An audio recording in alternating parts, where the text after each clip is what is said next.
Now, guys, we're going to have an honest conversation today, and we're going to ask a major question today. Is this the European century of humiliation? For those of you who are, students of history, you remember that the European powers, led by Britain, and later on, of course, they would be joined by Portugal and others, and of course the United States would join in later. They went in and humiliated China for over 100 years.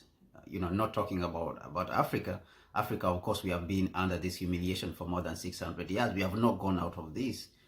Now, there's something that is happening today, which is very interesting. And that is that the Chinese automobile industry is growing at an unprecedented speed that it has scared the West. And this fear is being manifested in the reaction of the West to the Chinese automobile industry and its rapid growth. It started with the United States.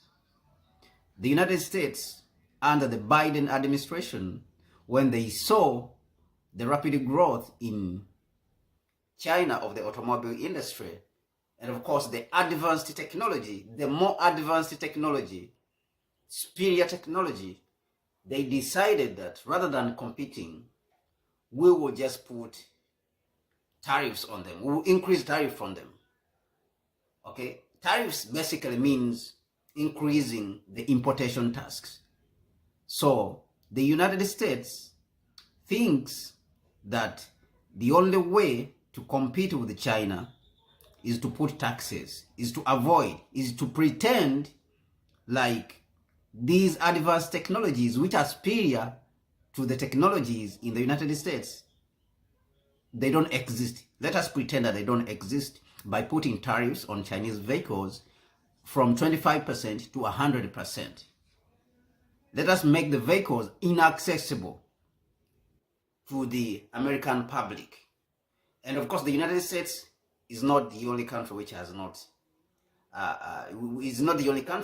put tariffs on Chinese vehicles. Europe followed suit. And of course, many other people have been saying that Europe was coerced by the United States. But because Europe majorly relies on the manufacturing of vehicles and also on the Chinese market, because China is the biggest automobile market on the planet, European companies like Mercedes-Benz, Volkswagen benefit from this market, and they sell a lot of their vehicles in China. Now, the European companies also are facing these same challenges. They have not been innovative enough, and they have not produced these new technologies.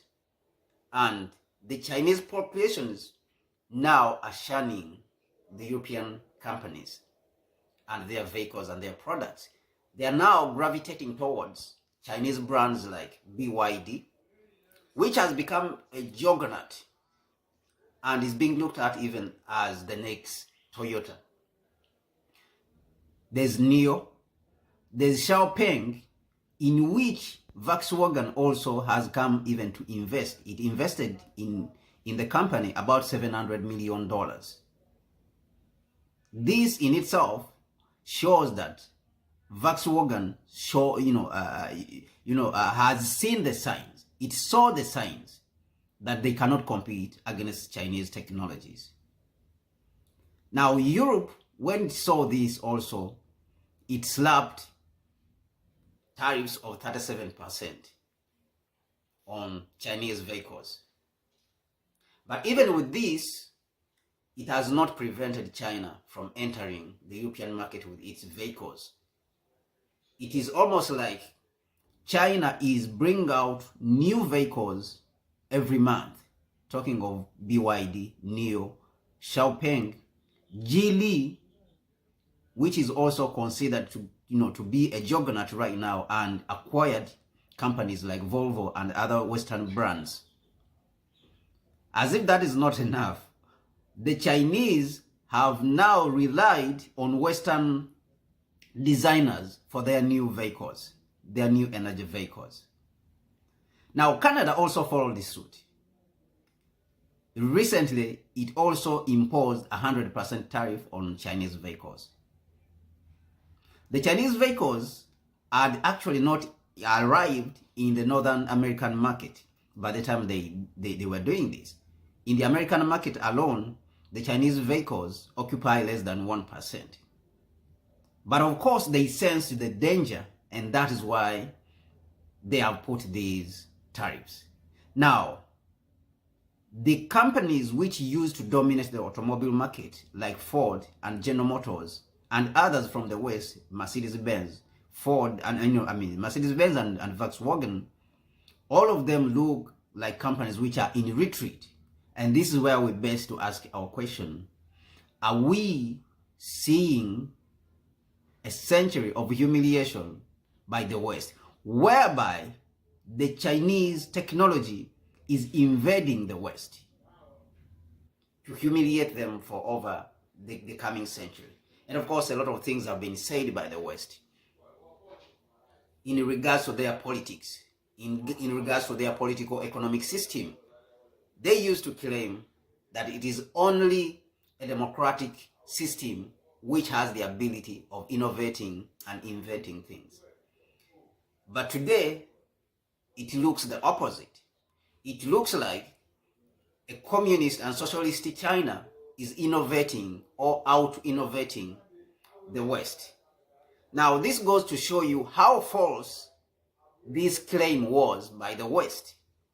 And it is a lesson in itself for the African continent to learn from it. Looking at our forefathers and our foremothers and the ideas they had for us reconstructing the African continent.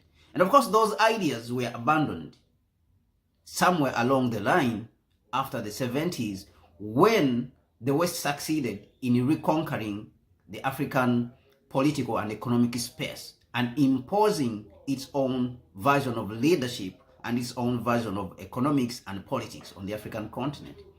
But is there a lesson in this for the new generation of Africans? If we see what China has achieved, Singapore, South Korea, Taiwan, and all these countries which have achieved whatever they have achieved under dictatorship, is there then a lesson for us to learn from when it comes to the African people, both in politics and economics? These are important questions to continue to ask as Africans as we charter a new direction towards industrialization and improving the lives of our people on the African continent in what we call upward social and economic mobility. And this, of course, must be achieved. This question of whether the West is entering its phase of century of humiliation under the hands of Chinese technology can only be answered by what is happening, but also your comments and your ideas and what you think is happening within the comment section. I have opened the comment section. You can make your suggestions. You can say what you think about what is happening globally in the technological space and innovation. My name is Kwame Gonza, and the channel is called Africa Reimagined, Connect Africa, and Hybrid Motors. Thank you so much, and God bless you.